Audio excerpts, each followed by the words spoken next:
Bagaimana cara memasukkan satu ikat anggur ini ke dalam botol secara utuh?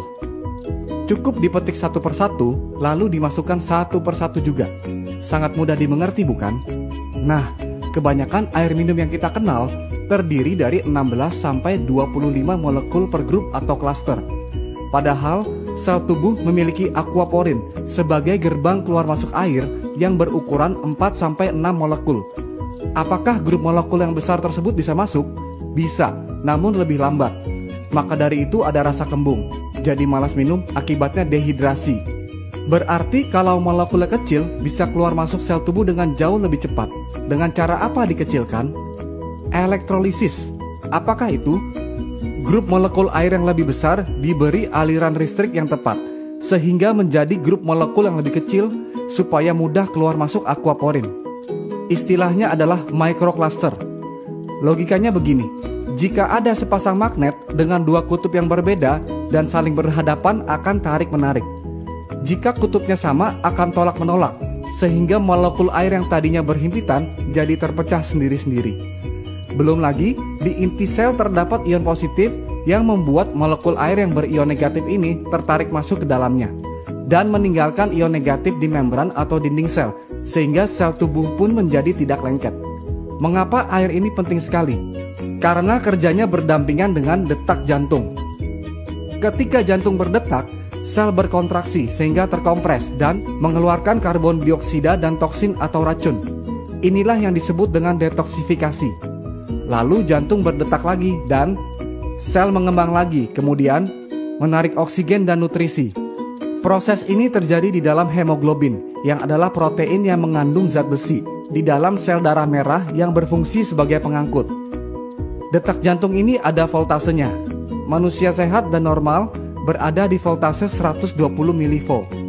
Karena semakin tua dan pengaruh oksidasi, voltasenya akan turun bertahap ke 100 mV, lalu ke 80 mV.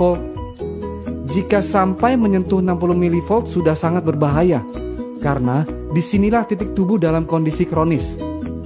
Karena oksidasi itu adalah proses penuaan atau karat yang secara langsung mempengaruhi zat besi dalam hemoglobin. Akibat oksidasi adalah tubuh menjadi asam, lalu muncul berbagai penyakit kronis seperti kanker, diabetes, inflamasi, dan sebagainya. Berarti air yang baik sangat dibutuhkan oleh tubuh.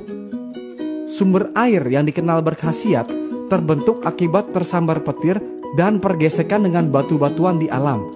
Tetapi mata air seperti ini sangat terbatas jumlahnya.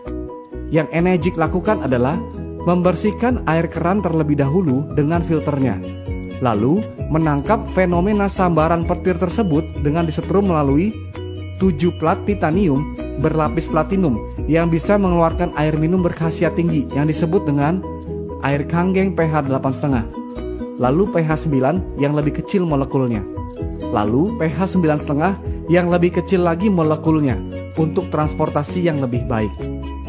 Jika ukuran kemampuan elektrolisis adalah kombinasi antara power, amperage, dan surface area, maka ini adalah faktor kunci dalam memilih sebuah mesin.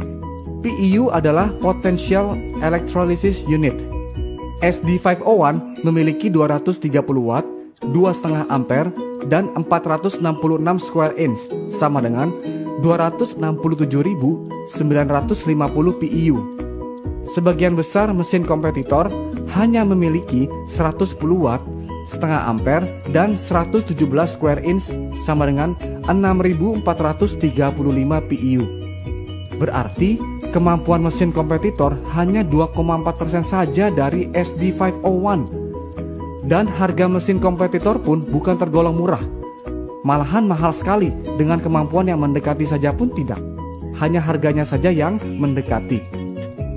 Belum lagi harus betul-betul teliti apakah power supply-nya transformer atau switch mode.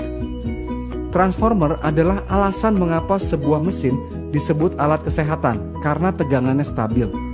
Sedangkan switch mode tegangannya naik turun alias tidak stabil. Alasannya supaya hemat energi, padahal supaya pelatnya tidak meleleh karena bahannya mesh yang lebih murah. Saya perjelas, ini ada bolam 100 watt dengan filamen yang tebal. Yang ini bolam 40 watt dengan filamen yang tipis. Jika bola 40 watt dinyalakan di tegangan 100 watt akan putus karena tidak mampu menahan daya yang tinggi. Demikian halnya dengan plat yang digunakan di dalam mesin. Mengapa daya tinggi yang stabil sangat dibutuhkan? Karena tujuan ionisasi air adalah untuk menstruktur ulang molekul. Molekul air adalah H2O. Lalu gugus kimianya diilustrasikan seperti ini. Jika dua molekul air diberi 2 elektron, akan menghasilkan gas hidrogen dan 2 hidroksil yang berguna dalam proses detoksifikasi di atas. Karena yang kita inginkan adalah hasil air seperti ini dengan mesin Enegic, bukan hasil air seperti ini yang kadang jadi, kadang tidak. Maka dari itu, jarang sekali ada kesaksian lokal yang nyata dari mesin kompetitor. Minumnya pun jadi tidak percaya diri kalau airnya belum pasti jadi. Nah, gas hidrogen yang larut dalam air inilah yang hanya bisa dinikmati oleh pemilik mesin saat air keluar langsung dari mesin. Inilah antioksidannya. Begitu air yang berantioksidan tinggi diminum, yang terjadi adalah voltase tubuh akan di-charge kembali ke voltase normal. Tolak ukur antioksidan adalah ORP, Oxidation Reduction Potential. Lalu hidroksil inilah yang menyebabkan airnya menjadi alkalized atau basa secara elektrik, bukan karena tambahan bahan kimia. Karena rasio hidroksil berubah, maka menyebabkan pH menjadi ikut naik. pH adalah singkatan dari potential of hydrogen. Semakin tinggi rasio hidroksil, akan semakin tinggi pula hidrogen yang dihasilkan. Akibatnya adalah jika asam menjadi basa, maka sel kanker dan penyakit akan mati dengan sendirinya karena bukan lingkungannya untuk berkembang biak. Berapa lama waktu yang dibutuhkan untuk membersihkan seluruh tubuh? Contoh, jika berat tubuh seseorang adalah 80 kilo dan 75% tubuh manusia adalah air, maka berat air dalam tubuhnya adalah 60 kilo, yang berarti tubuhnya terdiri dari 60 liter air. Jika minum 4 liter per hari, maka perlu 15 hari atau sekitar 2 minggu untuk bersih-bersih. Jika minum 2 liter per hari, maka perlu 30 hari atau 1 bulan untuk bersih-bersih.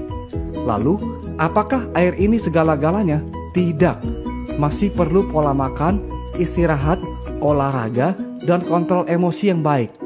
Tetapi jangan lupa, air adalah unsur yang paling banyak di badan, 75%. Jadi cara pertama untuk sehat adalah bereskan dulu yang paling banyak di badan.